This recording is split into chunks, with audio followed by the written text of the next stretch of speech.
क्या मर्तबा निराला है गाजी कमाल का, गाजी कमाल। कितने लोग उनके बापों को ताना देते हैं, तुम इन मदरसों में बच्चों को पढ़ने क्यों भेजते हो? ये तो कमजोरों, गरीबों और मुफलिसों के रास्ते पर चल रहे हैं। स्कूल भेजो, कॉलेज भेजो।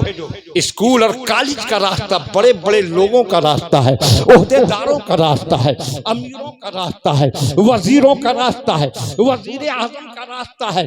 बताओ मदरसे का रास्ता किसका रास्ता है? तो मेरा चाहने वाला क्या जवाब देता? मगर आज मेरा दीवाना सीना तान कर कह सकता है तुमने स्कूल कॉलेज के रास्ते पर चलने वालों को देखा, मगर मदरसे के रास्ते पर चलने वालों को नहीं देखा। सुनो, अगर स्कूल और कॉलेज का रास्ता वजीरों और वजीर आजम का रास्ता है तो मदरसे का रास्ता गौसे आजम का रास्ता है। तुम्हारे बच्चे वजीर आजम के रास्ते पर चल रहे हैं, हमारे बच्चे गौसे आजम के रास्ते। वाह वाह वाह वाह, नारे तकबीर, नारे रिसालत, मसलके आला हजरत, जश्न गौसे आजम, शेर कादरियत, नारे तकबीर, जिंदाबाद जिंदाबाद। गौसे आजम की निगाह देख रही थी कि एक जमाना वो आएगा जब लोग कहेंगे फकीरों का रास्ता और है, मौलवियों का रास्ता और है। आलम ये है, बड़ा पीर बना हुआ आया है, बस्ती में बैठा है, मुरीदों का हुजूम, नमाज का वक्त हुआ तो पीर को कोई मतलब ही नहीं, और किसी इमाम ने आकर कह दिया हजरत नमाज का वक्त हो गया, मस्जिद चलिए। तो कहता है चलिए हम आते हैं, और जैसे ही चले गए इमाम साहब तो अपने मुरीदों को समझाता है ये मौलवी बस ऐसे ही करते रहते हैं। अरे इन मौलवियों का रास्ता और है, हमारा रास्ता और है। ये इन मस्जिदों में नमाज पढ़ते हैं, हम तो काबा शरीफ में नमाज पढ़ते हैं। ऐसों से कोई ये नहीं पूछता कि हजरत जब नमाज पढ़ने आप मक्के जाते हैं काबा शरीफ में तो खाना भी उसी मुकद्दस शहर का क्यों नहीं खाते? खाना बीसलपुर का क्यों खा रहे हैं? और पानी यहाँ का पिए, जब वहां पहुंच गए तो वहीं जमजम शरीफ से प्यास क्यों नहीं बुझा लेते? तो वो कुछ रास्ता नहीं कहता है, मौलवियों का रास्ता और है, फकीरों का रास्ता और है। अगर कोई जाहिल पीर इस तरह कहे तो गौसे आजम का किरदार कहता है कि ऐ मेरे दीवाने, खड़े होकर सीना तान कर कह देना, आए झूठे, मौलवियों फकीरों का रास्ता अलग नहीं, बल्कि मौलवियों और फकीरों का रास्ता इतना एक है कि सारे वलियों का ताजदार पढ़ने के लिए उलमा के पास आता है और उलमा मुरीद होने के लिए गौसे आजम के पास जाते हैं। सुभान अल्लाह, सुभान अल्लाह, माशाअल्लाह। वाह वाह वाह, जवाब नहीं है। वाह वाह, सुभान अल्लाह, सुभान अल्लाह, सुभान अल्लाह, वाह वाह वाह, जिंदाबाद जिंदाबाद। पढ़े 18 साल की उम्र तक, उसके बाद माँ ने कहा बेटा अब तुम्हारा कोर्स पूरा हुआ, निसाब मुकम्मल हो गया, यहाँ के उलमा ने आपको फारिग तहसील कर दिया, अब बाप का छोड़ा हुआ काम संभालो बेटा। तुम्हारे बाप ने जो जमीन छोड़ी थी अब उस जमीन पर हल चलाओ, काश्तकारी करो, माँ का हुक्म था। दिल तो नहीं चाहता था कि ये काम करें, मगर माँ का हुक्म था। बैल को लिया और चल दिए खेत की तरफ कि खेत में हल चलाएंगे। जैसे ही जीलान गांव से निकले, बस्ती से बाहर निकले, बैल रुक कर खड़ा हो गया। गौसे आजम आगे बढ़ाना चाहते हैं मगर वो बढ़ने को तैयार नहीं, और जब बैल न बढ़ा तो गौसे आजम आए जलाल में, और गौसे पाक का जलाल, उस जलाल की शान पूछिए तो आला हजरत इमाम अहमद रजा से पूछिए। फरमाते हैं आला हजरत अल्लामा कह रहे हैं गौस वो तीखा तेरा, मर के भी चैन से सोता नहीं, मारा तेरा बादलों से कहीं रुकती है कड़कती बिजली, ढाले छट जाती हैं, उठता है जो तेजा। क्या बात है, सुभान अल्लाह। आपको आया जलाल तो बैल कप कपा गया, उसने अपना सर झुकाया जैसे रब की बारगाह में कोई इल्तिजा कर रहा हो, और फिर शायद उसकी इल्तिजा पूरी हुई, यही इल्तिजा कर रहा था। सर उठाया और इंसानी आवाज में बोलने लगा। उस बैल ने कहा था, ए अब्दुल कादिर, आप अपने मकाम को अभी पहचानते हो या ना पहचानते हो, मगर हम पहचानते हैं आपके मकाम को। ऐ शेख अब्दुल कादिर जिलानी, अल्लाह ने आपको इसलिए नहीं पैदा किया कि आप जमीन पर अनाज की खेती उगाएं, आपको तो इसलिए पैदा किया है कि दिलों की जमीन पर इस्लाम की खेती उगाएं। क्या बात है, सुभान अल्लाह सुभान अल्लाह, ये माशाअल्लाह। सुना, वापस पलटे, बैल बांधा और चढ़ गए छत पर। बड़ा मुकद्दस दिन था वो दिन। वो दिन अरफे का दिन था, यानी वो मुकद्दस दिन जिस दिन दुनिया से आए हुए सारे हाजी मैदान अरफात में जमा होते हैं, रब की बारगाह में गिड़गिड़ाते हैं। हज का रुकने अकबर अदा किया जाता है। हाजी मैदान अरफात में खड़े होकर आंसू बहाता है और रब की बारगाह में अपने गुनाहों की माफी मांगता है, अपने लिए और अपनों के लिए दुआएं करता है। वही मुकद्दस दिन था। मगर ये अरफात है कहाँ? मक्के शरीफ में। और गौसे आजम का मकान था जीलान में, जो इराक का एक गांव।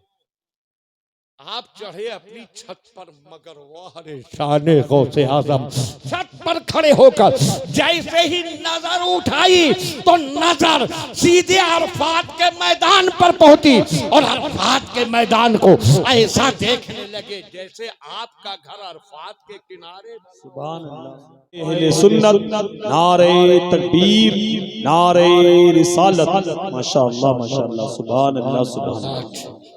दिल लगाइए और सीधे गौसे आजम की बारगाह से दिल का रिश्ता जोड़ लीजिए। जी जी। ये मत समझिए हम बीसलपुर में बैठे हैं, गौसे पाक बगदाद में है। गौसे आजम खुद फरमाते हैं, नजर तो इला बिलादिल्लाहि जमा का खरजलतिन अला हुक्मी तिसाली। इरशाद फरमाते हैं, जिस तरह कोई आदमी हथेली पर रखे हुए राई के दाने को देखा करता है, इसी तरह मैं अल्लाह के सारे शहरों को देखा करता हूं। तो हम और आपको वो देख रहे हैं, और यकीन रखिए हमारे जज्बे पर प्यार आ गया तो एक ही नजर में सारे काम बन जाएंगे। पूरा दिल लगाइए। सरकार गौसे आजम ने जब अरफात का वो मंजर देखा तो छत से नीचे उतरे, माँ के सामने आकर खड़े हो गए। चेहरे पर इल्तिजाएं मचल रही हैं, आंखों में सवाल के सागर लहरें लेते नजर आ रहे हैं, कुछ कहना चाहते हैं। माँ ने देखा, प्यारे लगते जिगर मेरे बेटे, कुछ कहना चाहते हो? अर्ज की, हाँ माँ। कहा, बेझिझक कहो, जो कहोगे तुम्हारा कहा पूरा किया जाएगा। कहा, मेरी माँ मैं और पढ़ना चाहता हूँ। माँ ने निगाह उठाई, बेटे और पढ़ोगे? पढ़ोगे कहाँ? यहाँ जितना निसाब था, जितना कोर्स था वो मुकम्मल हो गया। यहाँ के उलमा ने आपको फारिग तहसील कर दिया, अब कहाँ पढ़ोगे? अर्ज किया, माँ मुझे पता चला है बगदाद में बहुत बड़ी दीनी यूनिवर्सिटी है और दुनिया भर से इल्म के प्यासे वहाँ आकर सैलाब होते हैं। मेरी माँ मैं बगदाद में जाकर पढ़ना चाहता हूँ, मुझे इजाजत दीजिए बगदाद जाने की। माशाअल्लाह सुभान अल्लाह सुभान अल्लाह। माँ ने निगाह उठाई, बेवा माँ मेरे बेटे, मैं सोचती थी तुम पढ़ने के बाद अपने बाप की छोड़ी ही जमीन संभालोगे और फिर जमीन में अच्छी काश्तकारी होगी, मगर तुम पढ़ने के लिए जाना चाहते हो। मेरे लाल तुम बच्चे ही थे, तुम्हारे बाप दुनिया से रुखसत हो गए थे।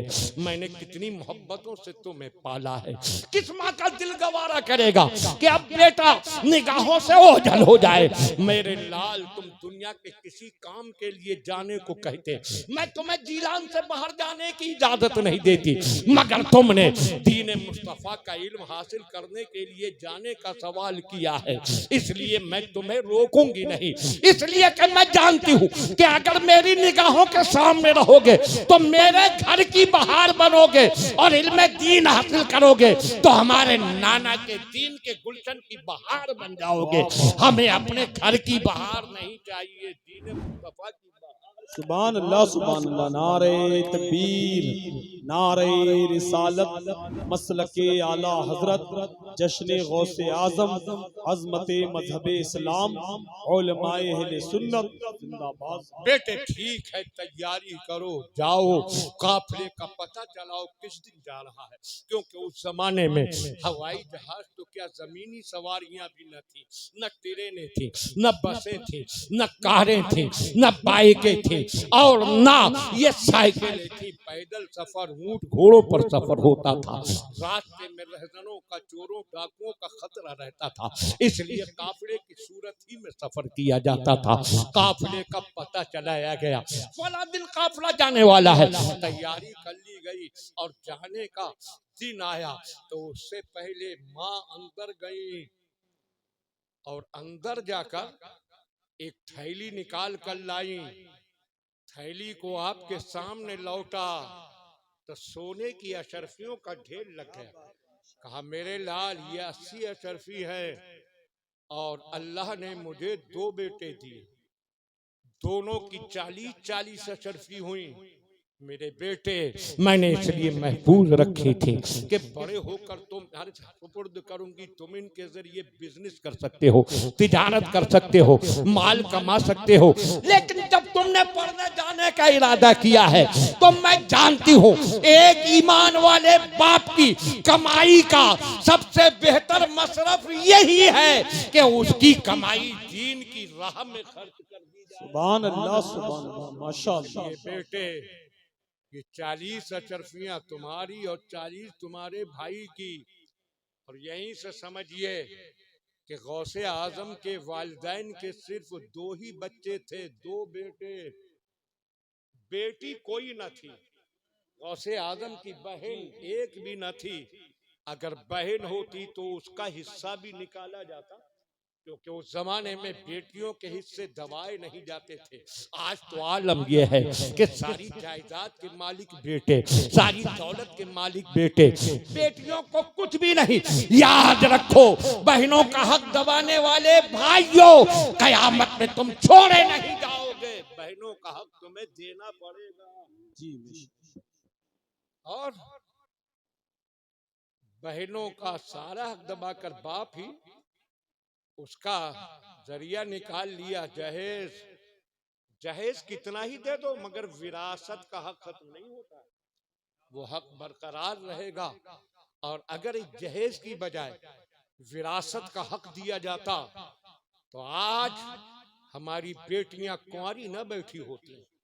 ये कितनों की बेटियां हैं जिनका बचपन गुजरता है, लड़कपन के दौर में आती हैं, लड़कपन से नौजवान होती है, नौजवान से जवान हो जाती है और फिर जवानी ढलने लगती है और उनका कोई रिश्ता नहीं मिलता। हमने कहा ए बेटियों के बाप, तुझे क्या हुआ, तुझे अपनी बेटियों की उम्रें दिखाई नहीं दे रही, इन बेटियों का रिश्ता करता क्यों नहीं? तो शीर्षक उठा, मौलाना साहब आप कह रहे हैं मुझे बेटियों की उम्रें नहीं दिखाई दे नहीं, मेरा रब गवाह है मेरी रातें कैसे गुजरती है, मेरी नजर बेटियों पर जाती है तो पूरी रात मेरी आंख बंद नहीं होती है, नींद नहीं आती है, मेरा दिल रोता रहता है, रूह बिलकती रहती है, किस तरह इन बेटियों को रुखसत करूं? हमने कहा फिर रुखसत करते क्यों नहीं? तो कहने लगा कि इतना माल कहां से लाऊं कि शादी के नाम पर भीख का दामन फैलाने वालों का दामन भर।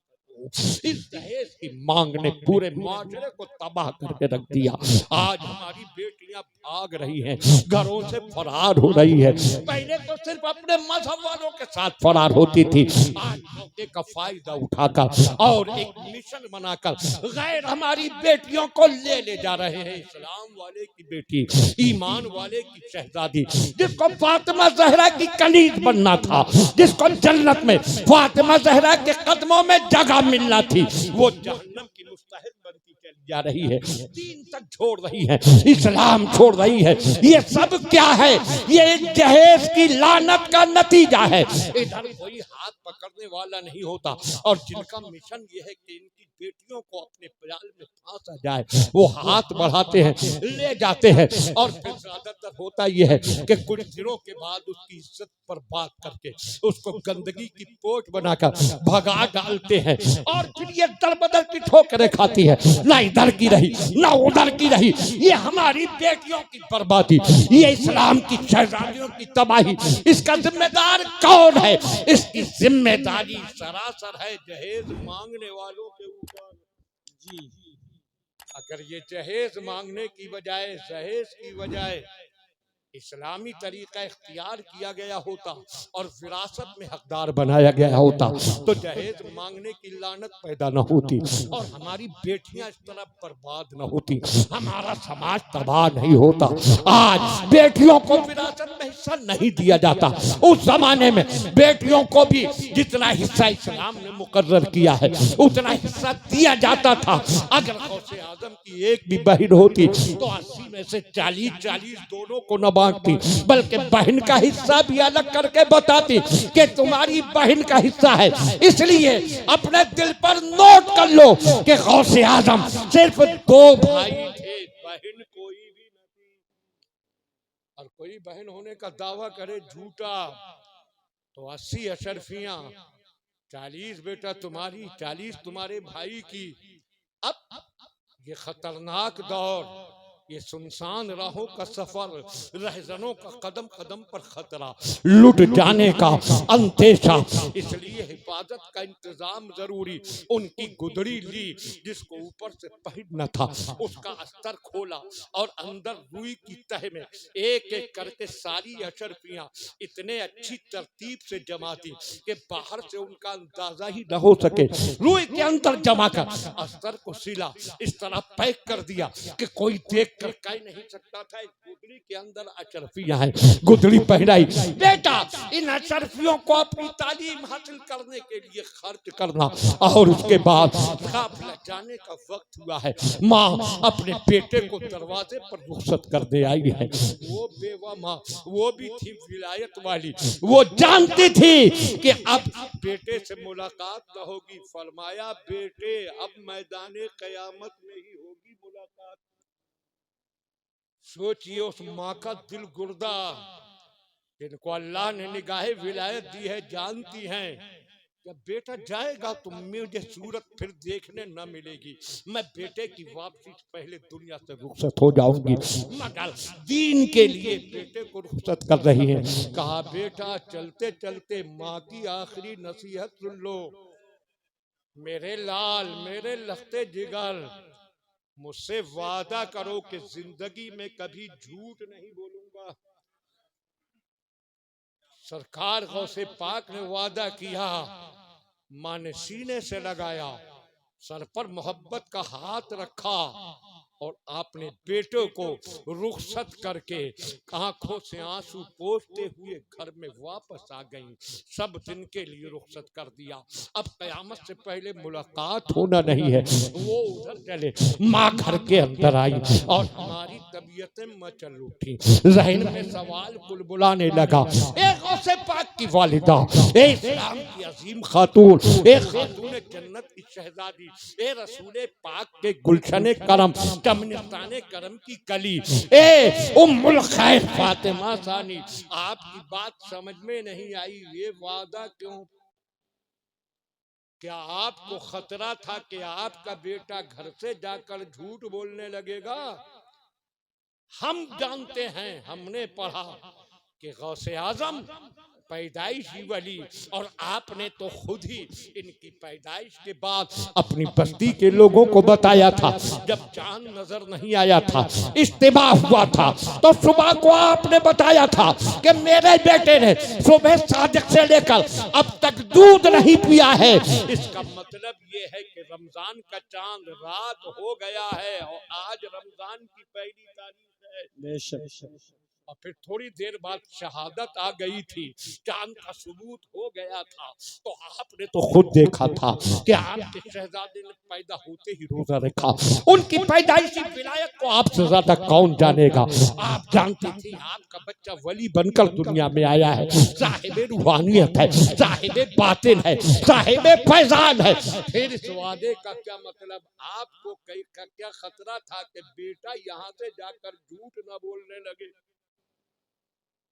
सवाल जहनों में कुल बुलाया, और ऐसा सवाल कि इस तरह के सवालों के जाल में फांस कर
पीछे तक आवाज जा रही है तो हाथ उठाकर फिर बोले सुभान अल्लाह।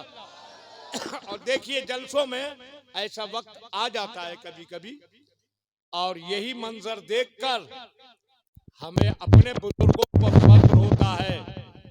हमारे जितने भी बुजुर्ग उलमा गुजरे, सरकार मुफ्ती आजम सदुल फाजिल सदुल शरिया मुहद्दिस आजम हिंद बुराने मिल्लत हजरत अल्लामा मुफ्ती हसनैन रजा खां अजमलुल उलमा, और जितने बड़े बड़े मुफ्तियान किराम थे, सबने फतवा दिया कि माइक पर नमाज नहीं होती। तो हमें फख्र होता है यहाँ ऑपरेटर मौजूद, अच्छी मशीन, सब कुछ अच्छा, और ऑपरेटर सर पर सवार है, देख रहा है, और फिर भी माइक अपना हरकत कर गया, बंद हो गया। नमाज में तो ऑपरेटर भी नहीं होता, इतनी अच्छी मशीनें भी नहीं होती। अगर बीच नमाज में कभी भी बंद हो जाए तो कोई सजदे में होगा, कोई क़याम में होगा, कोई रुकू में होगा। तो ये सारे खतरात से महफूज किया और हमारी नमाज की भी हिफाजत की। चलिए अब आवाज आ रही है तो सब मिलकर बोल दीजिए सुभान अल्लाह। ये बताइए, दिलचस्पी से सुन रहे हैं? मैं खालिस आपको सरकार गौसे पाक की मुकद्दस जिंदगी सुनाऊंगा, और वो भी मुस्तनद वाक़यात, मनगढ़ंत नहीं। और फिर आवाज की दिलकशी मेरे पास नहीं, तो वही सुनेगा जिसके दिल में अकीदत का जज्बा हो। क्या बात है। तो अगर दिलचस्पी है तो सब हाथ उठाकर बोल दीजिए सुभान अल्लाह। सवाल जहन में ताजा कीजिए कि जब गौसे पाक पैदाइशी बनी तो ये वादा लेने की हाजत क्या थी? क्या है अजीम माँ, आपको खतरा था कि आपका बेटा जीलान से जाकर बगदाद पहुंचकर झूठ बोलने लगेगा? कोई भी बहका सकता है, और सोशल मीडिया पर तो बहकाने के सिवा कुछ नहीं है। हालत ये है, ये दीन के नाम पर जो प्रोग्राम सोशल मीडिया पे आते हैं, क्लिपें आती हैं, पूरी पूरी वीडियो आती हैं, कितनी तो गुमराहियों की पोट होती है। और एक वो जो इंजीनियर मिर्जा है, वो तो इतना झूठ बोलता है, इतना फराड, कि मुझे किसी भी नौजवान ने लाकर कोई भी उसकी क्लिप सुनाई जो हमारे मसलक के खिलाफ थी, तो फराड और झूठ के सिवा कुछ नजर नहीं आया। हकीकत में सरकार गौसे पाक का वाकया के आपने 12 साल की डूबी बारात की कश्ती तरा दी और सारे बारातियों की जिंदगी लौटा दी। उस पर उसने इतराज किया। एक ने मुझे नौजवान ने क्लिप सुनाई। उसने कहा कि कुरान पाक में है कि कयामत से पहले किसी को जिंदगी मिल ही नहीं सकती, मुर्दा वापस नहीं आ सकता, दोबारा जिंदा नहीं हो सकता, ये कुरान में है। तो गौसे आजम की ये करामत जो बयान की जाती है कुरान के खिलाफ है, इसलिए झूठ है। मैंने उस नौजवान को बिठाया और मैं चूंकि हाफिज नहीं तो एक हाफिज को बुलाया। मैंने उसको बताया फला आयत निकालो। बनी इसराइल ने कहा था लन नरा या मूसा लन नुमिना लका हत्ता नरल्लाह जहरतन। वो शुरू के अल्फाज मैंने बताया। मैंने कहा पूरी आयत निकालो तर्जुमे कुरान के साथ। और जब तर्जुमा निकाला तो मैंने कहा बेटा खुद पढ़ो। उसने पढ़ा कि हजरत मूसा की कौम ने हजरत मूसा से कहा जब तक हम खुली आंखों से अल्लाह को नहीं देख लेंगे ईमान नहीं लाएंगे। तो उन्हें एक जबरदस्त कड़क ने पकड़ा, सब मर गए। हजरत मूसा ने अर्ज की मौला कौम ताना देगी। मूसा ने कौम के इतने लोगों को मरवा दिया। हजरत मूसा ने जब यह अर्ज किया तो अल्लाह ने उनकी इल्तिजा पर उन मरे हुओं को दोबारा जिंदा कर दिया। सुभान अल्लाह। मैंने कहा सुभान देखो कुरान में ही है कि इतने मुर्दा जिंदा किए गए। तो ये इंजीनियर मिर्जा झूठा है कि नहीं? जी झूठा। अब मैंने कहा दूसरी आयत निकालो। वो हजरत उज़ैर अलैहिस्सलाम से मुताल्लिक कि हजरत उज़ैर अलैहिस्सलाम को अल्लाह ने वफात दी, उनका की सवारी का जानवर भी मर गया। 100 साल के बाद कुरान में है अल्लाह ने उन्हें दोबारा जिंदा फरमाया। और उसके बाद फरमाया कि अपनी जानवर को देखो, जानवर की हड्डियां बिखर चुकी थी, गोत खाल सब कुछ गल चुका था, हड्डियां बिखरी थी। हजरत उज़ैर ने उस जानवर को देखना शुरू किया, उसकी हड्डियां मिली और जुड़ी। उसके बाद गोश्त आया, खाल आई और अल्लाह ने उस जानवर को भी जिंदा फरमा दिया। मैंने कहा मैं ये आला हज़रत की कोई किताब नहीं सुनवा रहा, देखो कुरान में ही है, तर्जुमे में पढ़ो। उसने कहा हाँ है ये। तो मैंने कहा देखो इंजीनियर मिर्जा झूठा है कि नहीं है, कुरान से झूठा है। और फिर मैंने वो कहा वो आयत निकालो कि हजरत मूसा की कौम के एक शख्स को किसी ने कत्ल कर दिया। अब सवाल हुआ कातिल कौन है। हजरत मूसा ने अर्ज किया बारगाह इलाही में हुक्म हुआ कि ऐ मूसा अपनी कौम से कहो एक गाय ज़िबा करे। ज़िबा की गई गाय, बात तफसीली है मगर ज़िबा करने के बाद हुक्म हुआ इसके गोश्त का एक टुकड़ा इस मुर्दे के कत्ल शुदा आदमी के जिसको कत्ल कर दिया गया है इसके बदन पर मारो। मारा तो वो जिंदा हो गया और उसने अपने कातिल का नाम बता दिया।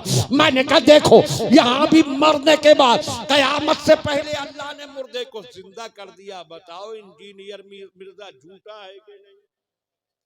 उसने माना कि हाँ झूठा है। ऐसे ही एक मसले में हमारे और गैर मुकल्लिदों के दरमियान इख्तिलाफ है। उसकी क्लिप मुझे सुनाई जिसमें वो गैर मुकल्लिदों के मजहब की हिमायत कर रहा था। इधर वो बोल रहा था और पीछे हदीसों की किताबों के सफात चल रहे थे। वो बोल रहा था कि देखो ये 10 हदीसें हैं, 10 किताबों की हदीस है, ये फला किताब की फला किताब की। वो बोल रहा था, वो चल रहे थे सब। उसने जब सुना दी पूरी, कहा गैर मुकल्लिदों के इस मसले के हक में ये 10 किताबों की हदीसें हैं। उसने मजहब हनीफी का रद्द किया। मैंने कहा फिर क्लिप शुरू करो। उसने फिर शुरू की। अब जो हदीस की किताबें चलना शुरू हुई तर्जमे वाली किताब थी। मैंने कहा एक सफ़े को रोको। उसने उंगली लगा के रोका। मैंने कहा इसको पढ़ो। जब उसका तर्जमा पढ़ा तो जो बात वो कह रहा था वो उस हदीस में थी ही नहीं। फिर दूसरी मैंने रुकवाई, उसमें भी नहीं थी। सब रुकवा कर पढ़वाई, किसी में नहीं थी। मैंने कहा देखो इसका कितना बड़ा फ्रॉड है, कितना बड़ा झूठ है कि हदीस की किताबें चलाता रहता है, पब्लिक क्या जाने ये कितना बड़ा झूठा है। तो इस तरह सोशल मीडिया पर झूठ और फ्रॉड के साए में बड़े बड़े गुमराह कुन जाल फैलाए जा रहे हैं। इसी तरह के सवाल, जैसे ये सवाल है कि जब गौसे आजम पैदाइशी वली है तो उनकी माँ ने ये वादा क्यों लिया। अब जब हमने गौर किया, उस अजीम बारगाह में हाजिर हुए तो उनके सवाल की हिकमत ने कहा क्या बात है। कि आप लोग मिंबर में बैठे हो बच्चे लोगों, ये इसलिए अगर बैठे हो तो बेकार है, थोड़ा कुछ बोलो या क्या बात है, सुभान अल्लाह, क्या बात है। हाँ, आप लोग दिलचस्पी से सुन रहे हैं कि नहीं? दिलचस्पी है तो जरा जोर से बोल दीजिए सुभान अल्लाह। सुभान अल्लाह। सरकार गौसे आजम की वालिदा के सवाल की हिकमत ने कहा, जब मैं अपने बेटे को रुखसत कर रही थी तो मैंने अपने बेटे से कोई नसीहत करना चाहिए, कोई वादा करना चाहा, तो मैंने सोचा कि वादा क्या लूं, क्या बात है। क्या नसीहतें करूं। और मैं नसीहतें इसलिए नहीं कर रही थी कि मुझे अपने बेटे के बहकने का खतरा था। मैं जानती थी कि मेरा बेटा पैदाइशी वली है, न ये बहकेगा न गलत राह पर चलेगा। ये बहकने नहीं आया, बहके हुओं को सीधा रास्ता दिखाने आया है। ये भटकने नहीं आया, ये भटके हुओं को मंजिल तक पहुंचाने के लिए आया है।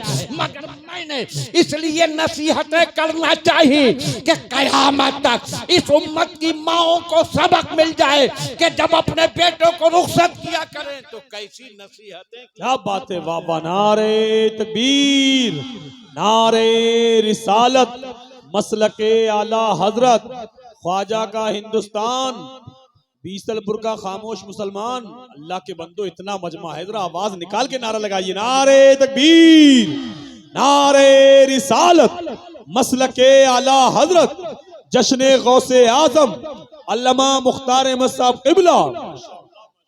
मैं अपने कयामत तक की माओं को बताना चाहती थी, जब तुम्हारे बेटे सफर पर जाए, तब तुम्हारे बच्चे घरों से बाहर निकले तो ये नसीहत मत करना, बेटा दिल लगाकर कमाना, बेटा दिल से मेहनत करना और खूब कमाई करना, दौलत का ढेर लेकर आना। नहीं, मैं बताना चाहती थी कि जब अपने बेटे को मां रुखसत करे तो दुनिया के फायदे की नसीहतें देकर रुखसत न करे, बल्कि आखिरत का सबक नसीहत की शक्ल में देने की। क्या बात है, माशाअल्लाह माशाअल्लाह, बहुत अच्छा। के लिए लिया वादा। अब मैंने सोचा नसीहतें करूं क्या, जितनी नसीहतें होना चाहिए सब करने बैठती तो काफिला चला जाता, नसीहतें खत्म न होती।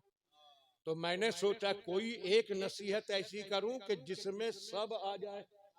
क्या बात है, बोल दीजिए सुभान अल्लाह। अब ऐसा एक वादा कौन सा लूं कि जिसमें हर अच्छे काम का वादा आ जाए और बुरे काम से बचने का वादा आ जाए जी। तो मैंने जब ये सोचा तो मुझे अपने नाना की एक हदीस याद आ गई।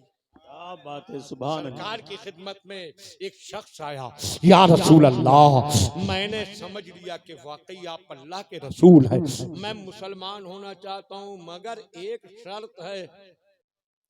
फरमाया क्या शर्त?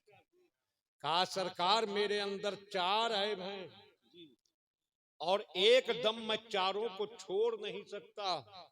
मेरी जिंदगी में ऐसे रट बस गए हैं और इस तरह मैं इन ऐबों में डूब चुका हूँ कि चारों को एक साथ छुड़वाने का वादा ले तो सरकार माफ कीजिए मैं वादा पूरा नहीं कर पाऊंगा।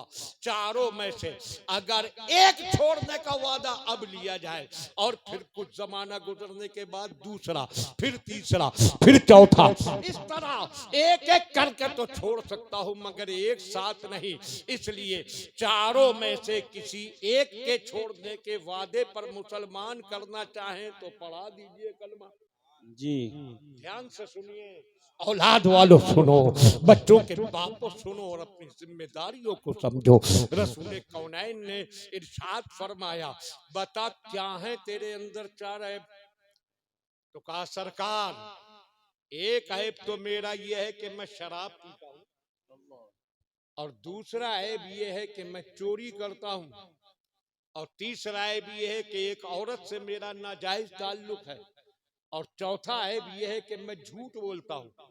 इन चारों में से किसी एक के छोड़ने का वादा अभी ले लें तो मैं मुसलमान हो जाऊं। एक एक करके फिर फासले से छुड़वाते रहे और इरशाद फरमाया तेरी शर्त मुझे मंजूर है, ला हाथ आगे बढ़ा, पर कलमा।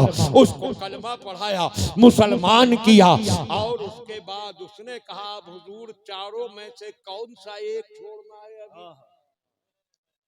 अभी दिल धड़क रहा है, शराब छुड़वा दी बड़ी मुश्किल जिंदगी हो जाएगी, नशे की लत ऐसी पड़ी है कि छोड़ना मुश्किल, चोरी छुड़वाई तो फिर माल जमा करने का मौका हाथ से चला जाएगा, और उस औरत से ताल्लुक के से तौबा करा ली तो दिल बहुत बेचैन रहेगा, वो तो दिल के अंदर घुसी हुई है। इन्हीं तीनों की तरफ जहन जा रहा था, देखो इसमें से कौन सा छुड़वाते हैं। सरकार ने फरमाया, हाथ आगे बढ़ा, हाथ में हाथ लिया, इरशाद फरमाया, वादा करके जिंदगी में कभी झूठ नहीं। क्या बात है, सुभान अल्लाह, झूठ छोड़ने का वादा कर। खुशी से उछल पड़ा, तो बड़ा सस्ता छूट गए, इसको तो सोचा भी न था। वो बड़े बड़े गुनाह थे, उनके छोड़ने का खतरा था, मगर आका ने बहुत सस्ता छोड़ दिया। बड़ी खुशी से वादा किया, वादा करता हूँ जिंदगी में कभी झूठ नहीं बोलूंगा, जान जाए चली जाए, हल्क कटे कट जाए, गला फटे फट जाए, मौत आए आ जाए, जुल्म की चक्की में पीस दिया जाऊं, कुछ भी हो मगर नहीं बोलूंगा कभी जिंदगी में।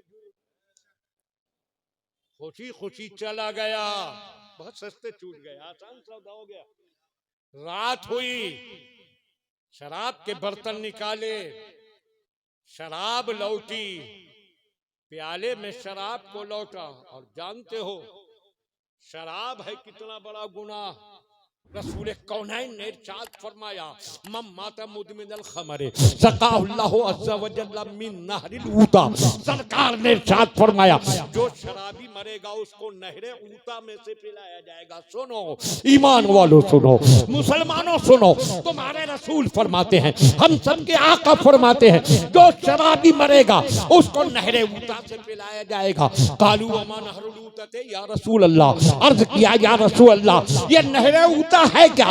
इरशाद फरमाया, जहन्नम में जितनी बदकार जानिया फाहिशा औरतें होंगी उनके बदन से पेशाब की जगह खून और पीप निकलेगा, जो इतना बदबूदार होगा कि उसकी बदबू से जहन्नमियों के दिमाग खराब हो जाएंगे। वो पीप बदबूदार इतना निकलेगा, नहर की शक्ल हो जाएगा, वही नहर ऊता होगी जो दुनिया में शराब पिएगा, बदले में जहन्नम में वही खून और पीप पिलाया जाएगा। अल्लाह हर ईमान वाले को महफूज रखे। इतना सख्त है गुनाह शराब का कि उसका अंदाजा भी नहीं लगा सकते, मगर चूंकि उससे वादा लिया नहीं था इसलिए उसने शराब अपने प्याले में लौटी, उठाया और जैसे ही होठों तक लाया अचानक ज़मीर चीख पड़ा, दिल पुकार उठा, क्या गजब कर रहा है, शराब पी रहा है। कहा क्या बात है, आका ने इसके छोड़ने का वादा लिया ही नहीं है, मगर ज़मीर ने कहा जरा इतना तो बता, कल अगर भरी महफिल में जब सहाबा होंगे, सिद्दीक़ अकबर भी होंगे, फारूक आज़म भी होंगे, उस्मान गनी भी होंगे, अली मुर्तज़ा भी होंगे, सादो माज भी होंगे, रिज़वानुल्लाहि ताला अलैहिम अजमईन, सारे सहाबा के सामने अगर आका ने पूछ लिया कि रात शराब तो नहीं पीती तो क्या कहेगा? नफ्स ने कहा कह दूंगा पी थी, वादा तो मैंने शराब छोड़ने का किया नहीं, मगर जैसे ही नफ्स ने ये कहा ज़मीर बुलक बिलक उठा, रूह सिसकने लगी। पहले तूने इकरार किया था आका के सामने मैं शराब पीता हूँ, ये इकरार उस वक्त किया था जब तूने कलमा नहीं पढ़ा था, जब तू मुसलमान नहीं हुआ था। अब कलमा पढ़ने के बाद, मुसलमान होने के बाद जब तू कहेगा कि रात तूने शराब पी थी तो सारे क्या कहेंगे, ये कैसा गंदा मुसलमान है कि जिस मुंह से अल्लाह का नाम ले रहा है, जिस मुंह से कलमा पढ़ रहा है, जिस मुंह से नमाज में सूरतें पढ़ रहा है, उसी मुंह को शराब से गंदा कर रहा है। इससे बड़ी गंदगी और क्या होगी? क्या करेगा? सबके सामने कर लेगा इकरार? नहीं कर सकता तो फिर कह दूंगा नहीं पी। जैसे ही ये नफ्स ने कहा दिल चीख पड़ा, ये तो गुंजाइश ही नहीं कि झूठ छोड़ने का वादा कर चुका है। इनकार तो कर ही नहीं सकता। उलझ गया, क्या करूं? सबके सामने कलमा पढ़ने के बाद शराब पीने का इकरार भी नहीं कर सकता और झूठ छोड़ने का वादा कर चुका हूं, इनकार भी नहीं कर सकता। अब क्या करूं, क्या ना करूं? इसी सोच में अचानक जमीर ने एक फैसला किया, दिल ने एक फैसला किया। शराब का बर्तन उठाया, जमीन पर मारा, कहा ना इकरार कर सकता हूं महफिल में, ना इनकार कर सकता हूं। अब इतना ही कर सकता हूं कि अल्लाह, घर की इस तन्हाई में मैं तुझे गवाह बनाकर अहद करता हूं कि जिंदगी में कभी शराब को मुंह से नहीं लगा। क्या बात है, माशाअल्लाह, सुभान अल्लाह, जिंदाबाद जिंदाबाद। शराब बहा दी, सारे बर्तन तोड़ दिए। अब उसके बाद दिल बेचैन हुआ, चला उस औरत के घर की तरफ जिससे नाजायज ताल्लुकात थे, और जब उधर कदम बढ़ाए उसके दरवाजे पर पहुंचा, दहलीज पर कदम रखना चाहता था, जमीर चीख पड़ा। कदम अंदर रखने से पहले इतना तो सोच ले, अगर सारे सहाबा की महफिल में मस्जिद नबी के अंदर आका ने पूछा रात कहाँ गुजरी तो क्या देगा जवाब? कह दूंगा नफ्स ने कहा, कह दूंगा उस औरत के घर में, मगर जमीन बिलक पड़ा। अब इतनी हिम्मत है कि कलमा पढ़ने के बाद सारे सहाबा के सामने इस गुनाहों ने जुर्म का इकरार कर ले, किस मुंह से कहेगा कि रात वहां गुजरी? फिर क्या करूं, रुक गया। इनकार कर दूंगा, कह दूंगा कि अपने घर में पड़ा सोता रहा। जमीर ने कहा इसकी तो गुंजाइश ही रही कि झूठ छोड़ने का वादा कर चुका है, इकरार भी नहीं कर सकता, इनकार भी नहीं कर सकता, तो क्या करूं? कदम पीछे हटाया और कहा अल्लाह गवाह हो जा कि अब जिंदगी में किसी तरह का गंदगी का काम करना तो अलग रहा, किसी खैर महरम औरत की तरफ गलत निगाह भी नहीं उठाऊंगा। जी जी, बेशक बेशक, माशाअल्लाह। वापस हो गया, क्या बात है। वापस हुआ और आते हुए सुनसान गली से गुजरा। एक अच्छा घर था, कोई चौकीदार न पासबान। सोचा मौका अच्छा है, हाथ फेरते चलो। दीवार पर चढ़ना चाहा, दिल ने कहा ठहर, मुसलमान का घर है तो इसके घर में सफाया कर देगा। सुबह ये रोता हुआ सरकार की बारगाह में पहुंचा, दूर मेरे घर में रात किसी ने झाड़ू फेर दी और सारे साहबा मौजूद होंगे। आका को पता है कि तूने चोरी का इकरार किया है, अगर सबके सामने सरकार ने पूछ लिया कि तूने तो ये काम नहीं किया तो क्या कहेगा? उलझ गया, कह दूंगा कि हाँ किया है। फिर एक तो सारे सहाबा की निगाहों में तेरा एतमाद खत्म हो जाएगा, दूसरे माल तो वापस करना ही पड़ेगा, भरोसा भी जाएगा, माल भी जाएगा। फिर क्या करूं? इनकार कर दूंगा, इनकार की तो गुंजाइश ही नहीं कि झूठ छोड़ने का वादा कर चुका है। क्या करूं? रुक गया और कहा अल्लाह ना इकरार कर सकता हूं ना इनकार कर सकता हूं, अब यही कर सकता हूं कि तुझे गवाह बनाकर अहद करता हूं कि जिंदगी में कभी चोरी नहीं करूंगा। और फिर पुकार उठा, ऐ अल्लाह के रसूल, आपकी हिकमत पर कुर्बान, मैंने तो सोचा था कि आपने सस्ता छोड़ दिया, मगर अब पता चला कि झूठ छोड़ने का वादा लेकर सारे गुनाहों का दरवाजा ही बंद कर दिया। क्या बात है, वाह वाह वाह, नारे तकबीर, नारे रिसालत, मसलके आला हजरत, जश्ने गौसे आजम, अजमत मजहब इस्लाम जिंदाबाद। झूठ सारे गुनाहों की जड़। आज इस मोबाइल ने जहां सारा समाज तबाह किया, मुआशरा बर्बाद किया, हमारी बच्चों की पाकीज़गी छीनी, लड़कों का किरदार गंदा किया, तालीम से इसने रोका, इन तालीम का खून इसने किया, तिजारतों का खून इसने किया, इल्म का खून इसने किया, नींदों का खून इसने किया, वहीं झूठ बोलने का रास्ता भी इसने पूरी तरह खोल दिया। अब आलम यह है कि बैठा घर में है, अब पता चला कमेटी के आदमी ने फोन किया, गेडी साहब ने फोन किया, सदर साहब ने किया, मालूम है जैसे गौसिया होना है, चंदे की बात हो। घर में बैठा है, कहने लगा हजरत वो तो आज मैं पीलीभीत आया हुआ, कितना झूठ बोलता है, कहीं होता है कहीं का बताता है। इसके जरिए झूठ भी कितना आम हो रहा है। सुनो, जो आदमी झूठ का आदी हो जाए उसके लिए हर गुनाह आसान हो जाता है, और जो झूठ छोड़ने का अहद कर ले उसके लिए हर गुनाह का दरवाजा बंद हो जाता है। क्या बात है, सुभान अल्लाह। गौसे आजम की माँ ने सबको कयामत तक के लिए सबक दे दिया कि अपने बच्चों को सबसे पहले झूठ छोड़ने की ताकीद करना। अगर इसने झूठ छोड़ दिया तो पूरी जिंदगी नेकियों का गहवारा बन।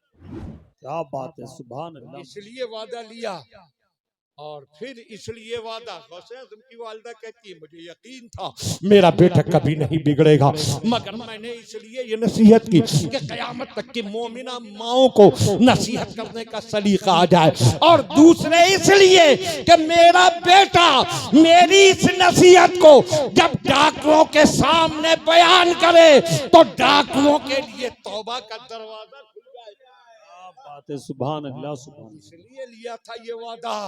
और फिर आप जानते ही है, इसी वादे के साहिब में गौसे आज़म चले थे, और रात में डाकुओं ने माल लूटा, मगर इसी वादे के हवाले से उन्होंने तौबा की, सब वली कामिल बने। गौसे आज़म बगदाद पहुंचे, तालीम हासिल की, इल्म दीन सीखा, उसके बाद मुजाहदे किए, रियाजतें की, और फिर बगदाद वापस तशरीफ लाए। बगदाद में आने के बाद सरकार गौसे आजम ने क्या काम संभाले। अगर दिलचस्पी से सुन रहे हो तो दिल से बोल दो सुभान अल्लाह, आखिर तक सब बोले सुभान अल्लाह। अब गौसे आजम ने अपना मदरसा कायम किया। पहले निजामिया में ही पढ़ाया, फिर मदरसा कादरिया के नाम से क्या बात है, सुभान अल्लाह, सुभान अपना मदरसा कायम किया। अब सुनो ईमान वालों, गौसे आजम मदरसे में पढ़ाते भी थे, ये समझ लीजिए। ये उलमा मदरसों में पढ़ा रहे हैं तो ये भी गौसे पाक की सुन्नत अदा कर रहे हैं। पढ़ाने के साथ साथ खानकाह में मुरीद करते थे, रुश्तो हिदायत के चश्मे बहाते थे, और दिलों को पाकीज़ा और रूहों को नूरानी बनाते थे। उसके अलावा हुजरे में बैठकर किताबें भी लिखते, मस्जिद में नमाज भी पढ़ाते, और दारुल इफ्ता में बैठकर फतवे भी लिखते। और फतवे भी ऐसे है, उनकी शान फतवा समझना हो तो शान फतवा समझने के लिए हमारे आकाए नेमत पीरो मुर्शिद सरकार मुफ्ती आजम हिंद को देख लो। वो गौसे आजम के नाइबो वारिस हम शबी है गौसे आजम। और ये भी याद रखिए, मुफ्ती आजम वो हैं कि जिनका भी तारुफ हुआ मुफ्ती आजम के हवाले से हुआ। इसलिए मैं कहता हूँ, जब नारा लगाओ तो मुफ्ती आजम को कभी ना भूलो। हम कहते हैं इश्क मोहब्बत, इश्क मोहब्बत, तो आप क्या कहते हैं? जोर से बोल दीजिए, आला हजरत आला। इश्क मोहब्बत, इश्क मोहब्बत, आला हजरत आला। उसके बाद कहो हम शबी है गौसे आजम मुफ्ती आजम, मुफ्ती आजम। माशाअल्लाह, माशाअल्लाह, सुभान अल्लाह। हम शबी है गौसे आजम, मुफ्ती आजम। जोर से बोलिए, हम शबी है गौसे आजम, मुफ्ती आजम, मुफ्ती आजम, मुफ्ती आजम, मुफ्ती आजम। जिंदाबाद, जिंदाबाद, सुभान अल्लाह, माशाअल्लाह। तो नारों की तरतीब बरेली के यूं हो, इश्क मोहब्बत, इश्क मोहब्बत, सबसे बोलिए आला हजरत आला। हम शबी है गौसे आजम, मुफ्ती आजम, मुफ्ती आजम। बस्ती बस्ती करिया करिया, ताजुश शरिया, ताजुश शरिया। ये बरेली के हुए नारे। और ये मतलब नहीं कि और बुजुर्गों का नारा ना लगाओ। मसले के आला हजरत ने यही सिखाया कि जितने भी वली हैं, चाहे किसी भी सिलसिले के हों, उनकी मोहब्बत से दिल भी सजाओ और जबान से उनका नारा भी लगाओ। सबको मानना, चाहे कोई भी वली हो, किसी भी सिलसिले का वली हो, सबको मानो। और आला हजरत के मसलक ने सिखाया कि अगर एक भी वली से दिल में अदावत होगी, बुग़्ज़ होगा, कुदूरत होगी, तो उसकी जिंदगी का बेड़ा कभी मंजिले नजात तक नहीं पहुंचेगा। तो सरकार मुफ्ती आजम को देखो, वो मुफ्ती आजम सरकार गौसे पाक के गुलाम, उनके नाइब, उनके हमशबीर देख कर कहना पड़ता है जब इनके फतवे की ये शान थी तो गौसे आजम के फतवे की क्या शान। गौसे आजम का फतवा, एक बार एक जवान अपनी बीवी से लड़ पड़ा, बस ये लड़ाई ही खतरनाक होती है। हदीस पाक में आया, औरत बनाई गई मर्द की बाईं पसली से। कैसे बनी है? जोर से बोलिए। जब दिल चाहे दाईं और बाईं पसलियां गिन लीजिएगा, बाईं एक पसली कम है। यही निकाल कर अम्मा हव्वा को बनाया गया था। तो बाईं पसली से बनी ये औरत। अब पसली कैसी होती है? आपने पसली देखी, बिल्कुल सीधी तनी हुई कि टेढ़ी? जोर से बोलिए। सरकार ने फरमाया ये बाईं पसली से बनी है। पसली टेढ़ी होती है, जबरदस्ती सीधा करोगे टूटेगी, मगर सीधी ना होगी। और ऐसे ही रखोगे मोहब्बत से तो जिंदगी भर काम देगी। इसलिए कभी औरत तेजी पर आए तो जवाब में तेजी न दिखाओ, उसकी तेजी को मोहब्बत का पानी छिड़क कर ठंडा कर दो तो जिंदगी भर तुम्हारे काम आती रहेगी। सुभान अल्लाह। बस जवाब में गुस्सा आया तो फिर ये टेढ़ी है। सरकार ने फरमाया जबरदस्ती सीधा करोगे टूटेगी, और इसका टूटना ये है कि तलाक हो जाएगी। फिर अच्छा आज तक अब हजरत मुफ्ती फुरकान साहब तो वहाँ दाइफ्ता में बैठते हैं, मुफ्ती ही नहीं है, मुफ्ती गर हैं और तलबा को मुफ्ती बनाते हैं। तो ये तो बरेली शरीफ में है। हम जैसे छोटे छोटे लोग भी जितने भी तलाक के मामलात हमारे सामने आते हैं, सब में तलाक के बाद दोनों रोते हुए ही आते हैं जी कि अब कोई जुगाड़ बना दो। तो अब जुगाड़ क्या बनेगा? सारा जुगाड़ तो तूने खुद ही खत्म कर दिया, अब कहां से जुगाड़? और जुगाड़ बनाएगा तो हम जहन्नम में जब जलेगा तो बहुत पछताएगा। तो इसलिए सरकार ने फरमाया जबरदस्ती सीधा ना करो, टूट जाएगी। और मोहब्बत से रखोगे तो जिंदगी भर तुम्हारे घर की बहार बनेगी। तो मगर वो आगे तेजी में, दोनों में बड़ी तकरार। और जब तकरार बढ़ती है तो ये होता है कि जब औरत की तेजी पर आप तेजी दिखाओ तो वो और तेज होगी, और जब और तेजी बढ़ती है तो ये लड़का कहता है हो जा खामोश, वरना अभी कर दूंगा 1 2 3। वो कहती है असल बाप का बेटा है तो करके दिखा। बस यही तो मामला था। अब फिर जब ये शुरू करता है तो 3 नहीं 300 ही देकर रुकता है। फिर उसके बाद क्या होगा? फिर तो घर की बर्बादी के सिवा कुछ नहीं है।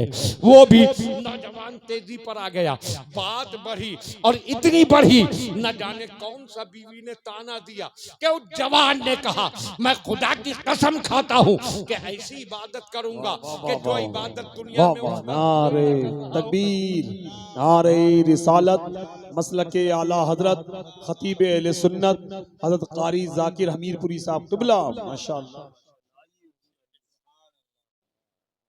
हाँ तवज्जो कीजिए।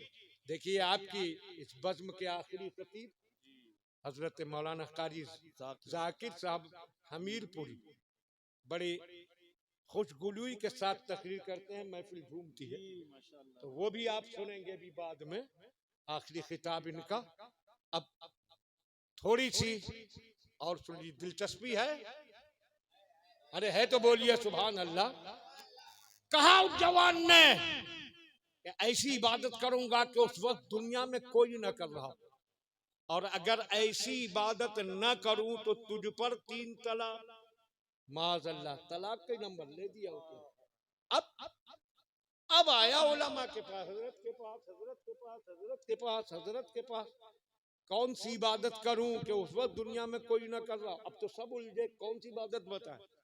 नमाज पढ़ेगा तो दुनिया में कोई सेकंड ऐसा नहीं कि जिस सेकंड में दुनिया में कहीं ना कहीं नमाज ना हो रही हो। आप टाइमिंग का हिसाब लगाएं इंटरनेशनल, तो हर वक्त अजान भी होती है, हर वक्त नमाज भी होती है। कह दे कुरान पढ़ ले तो पता नहीं उस वक्त कहाँ कहाँ कौन कौन कुरान पढ़ रहा हो। रोजा रख ले तो उस दिन जाने कितने लोग रोजे से होंगे।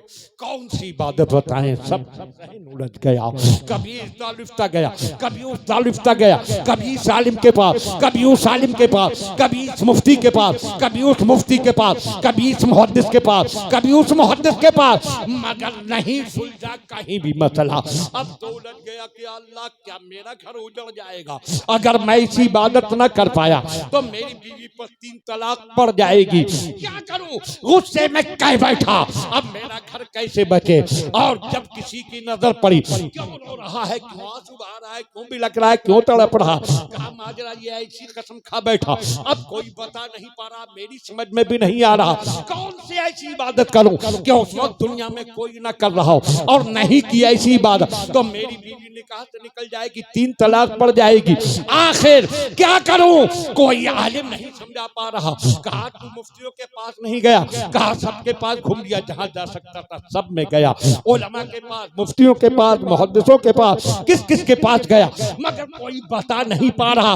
उसने कहा सुन, अगर तुझे अपना घर बचाना है तो मैं पता तुझे बताता हूँ, जो मुश्किल कहीं भी हल ना हो उस मुश्किल को बगदाद के शहंशाह गौसे आजम हल किया करते हैं, इसलिए सीधे बगदाद चला जा, बस उन्हीं की निगाहे करम से तेरे घर की बहारें बचेंगी। सुभान अल्लाह माशाअल्लाह।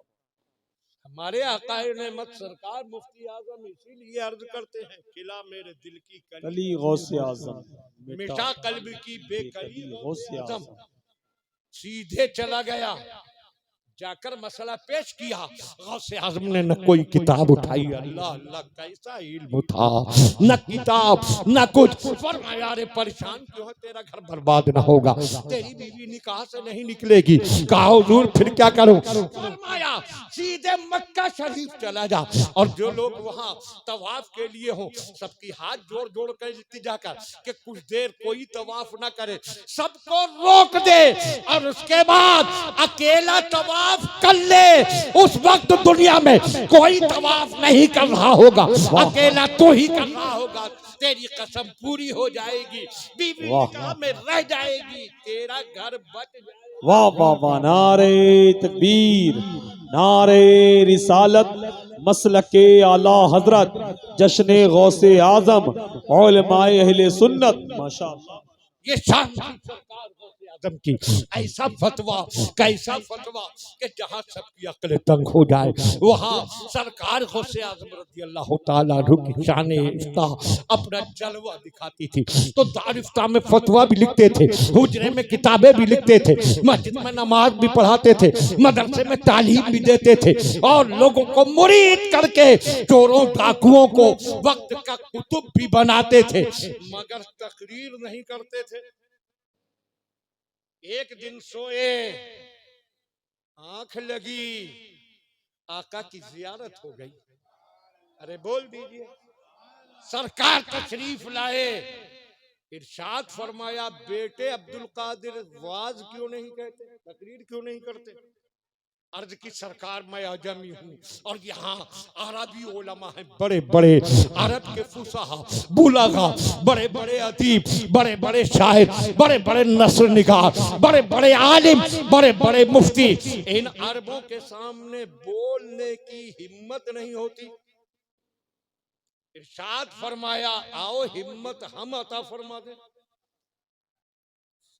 मुंह करीब लाओ, मुंह करीब लाए। सरकार ने गौसे पाक के मुंह में अपना लुआबे पाक मुकद्दस थूक अता फरमाया 7 मरतबा। वही लुआबे पाक जो खारी कुएं में डाला तो पानी मीठा हो गया, टूटी हड्डी पर मल दिया, हड्डी फौरन जुड़ गई, आंख निकली हुई पर लगाकर डेला आंख में रख दिया, आंख फिर वापस आ गई। वही लुआबे पाक के जिसके लगाने से शेरे खुदा की आंखें दुखने से महफूज हो गई, वही लुआबे पाक के जिसको सिद्दीक अकबर में पांव में लगाया तो फिर सांप के काटे हुए का जहर खत्म हो गया। वही लुआबे पाक गौसे पाक के मुंह में अता फरमाया 7 बार। फरमाया अब तकरीर किया करो।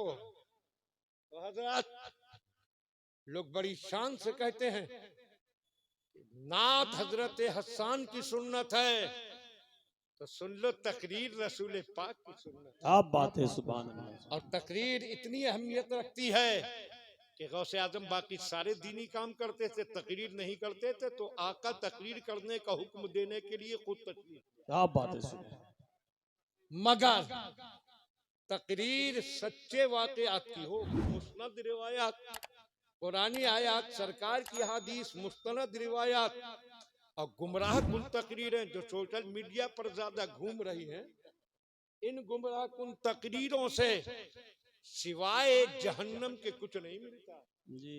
तो तकरीर इतनी अहमियत रखती है कि आका ने खुद हुक्म दिया तशरीफ लाकर, सरकार तशरीफ ले गए, गौसे पाक की आंख खुली, जब आंख खुली तो देखा कि मुंह में लुआबे पाक की खुशबू बसी थी और पूरा घर आका की महक से महक। सुभान अल्लाह, सुभान अल्लाह, माशा। क्या मर्तबा निराला है गाजी कमाल का, गाजी कमाल